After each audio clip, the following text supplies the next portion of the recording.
بھارت کے 5 اگست 2019 کے غیر قانونی اقدام کے خلاف آج یوم استحصال کشمیر۔ دنیا بھر میں مقیم کشمیری اور پاکستانی آج یوم استحصال کشمیر منا رہے ہیں۔ کشمیری عوام کی غیر متزلزل استقامت اور قربانی کے جذبے کو سلام۔ پاکستان میں صبح 9 بجے 1 منٹ کی خاموشی اختیار کی جائے گی۔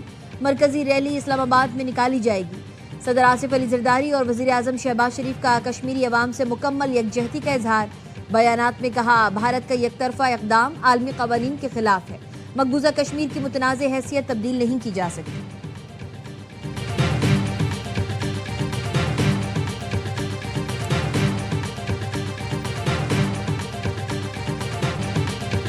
یوم استحصال کشمیر پر مسلح افواج کا کشمیری عوام سے غیر متزلزل یکجہتی کا اعادہ۔ Field marshal Asim Munir, naval chief admiral Naveed Ashraf, air chief marshal Zaheer Ahmed Babar کا مشترکہ پیغام۔ مقبوضہ جموں و کشمیر میں آبادی کا تناسب تبدیل کرنے کی کوششیں تشویشناک ہیں۔ بھارتی اشتعال انگیز بیانات، جارحانہ طرز عمل خطے کے امن کے لیے خطرہ ہیں۔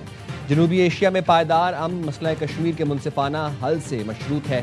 صدر آصف علی زرداری اور وزیر اعظم شہباز شریف کا کشمیریوں کو مکمل اظہار یکجہتی۔ جموں و کشمیر کے تنازع کا منصفانہ پرامن حل پاکستان کی خارجہ پالیسی کا بنیادی ستون ہے۔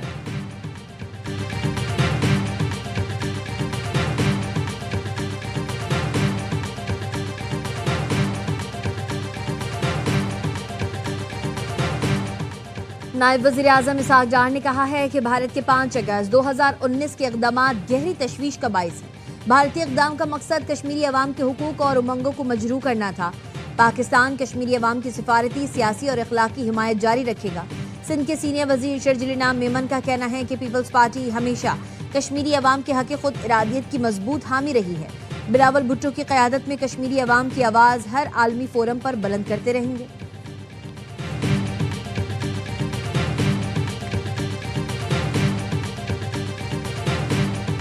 There are ships moving through the straits. There's oil moving right now through the straits. So the straits are open.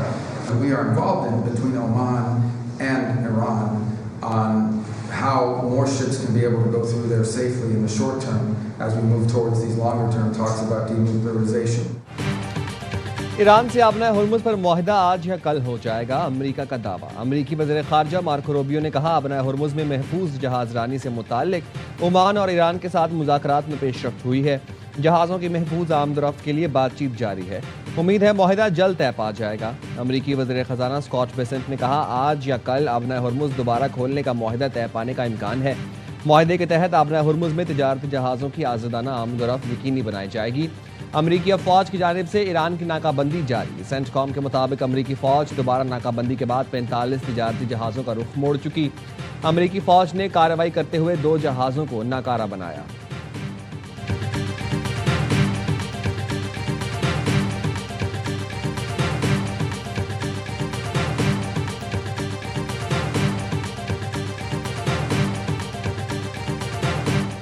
Iran کے علاقائی نگرانی میں آبنہ ہرمز دوبارہ کھولنے کے حوالے سے پاکستان کو مثبت اشارے۔ العربیہ نیوز کے مطابق ایران آبنہ ہرمز سے متعلق مفاہمتی یادداشت کی 5ویں شق پر سیکیورٹی ضمیمہ شامل کرنے پر آمادہ ہو گیا۔ امریکہ اور ایران کے درمیان قطر اور عمان کی ثالثی میں رابطے جاری۔ واشنگٹن اور تہران کے درمیان مذاکرات میں آئندہ چند روز میں اہم پیش رفت متوقع ہے۔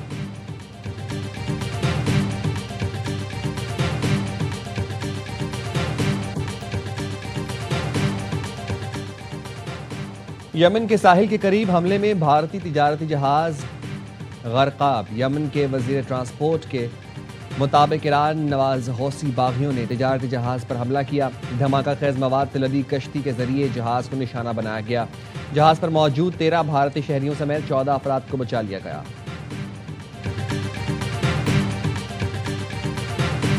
وزیر اعظم شہباز شریف کا رواں ہفتے دورہ سعودی عرب متوقع۔ وزیر اعظم کا 2 روزہ دورے پر 6 یا 7 اگست کو روانہ ہوں گے۔ وزیر اعظم سعودی ولی عہد شہزادہ محمد بن سلمان سے ملاقات کریں گے۔ پاک سعودی عرب تعلقات، خطے کی صورتحال زیر غور آئے گی۔ آزاد کشمیر میں 2 حلقوں پر الیکشن ووٹوں کی گنتی اور نتائج کا سلسلہ جاری۔